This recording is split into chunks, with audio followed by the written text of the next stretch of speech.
Sa mga mahilig sa sounds dyan, sa mga car audio, home audio, abangan nyo ang susunod na video at gagawa tayo ng subwoofer box. At syempre, marami pang iba. Ayan. A few moments later.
Before we start our projects, check muna natin ang alignment ulit kung sponado ba from circular saw sa ating guide. Dapat 90 degrees. So ito yung guide natin, roller guide sa ating pagkakat. So ito yung circular saw natin. So yan guys, so ilalabas na natin siya. So ilabas natin siya in full. Siya kalabas na. So guys, bago nyo galawin, check nyo muna, safety first, naka off, nakatanggal ang saksakan. Yan, this is from vacuum, tanggal din, naka switch off, kabila naka switch off din. Dapat i-align na natin, wala kang makitang liwanag dito sa kabila kasi kung ano pangalan mo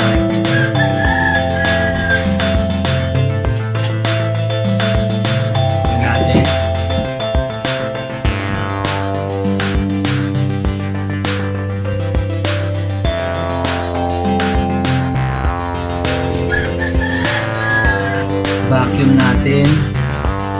Vacuum is already cleaned na. Tumayo suction power.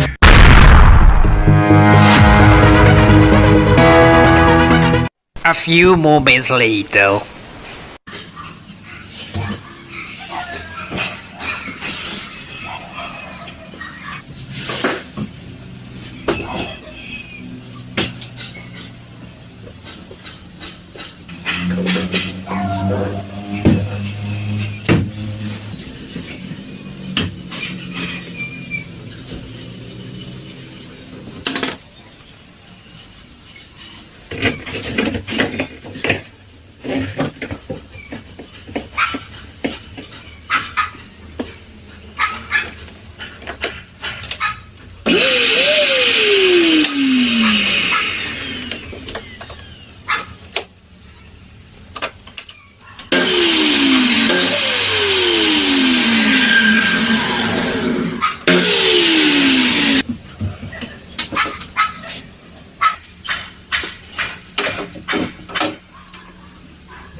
what is up?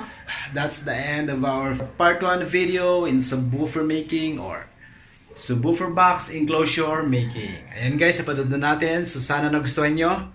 Ayan, huwag mahiyang mag-comments down below kung meron tayong suggestions or questions. Positive or negative are welcome. Sa mga bago pa lang sa aking channel, huwag kalimutang mag-subscribe. At syempre, check nyo na rin. Click nyo na rin ang notification button para ma-notify kayo sa part 2 ng aking video, which is carpet wrapping and finishing. Okay guys, adios!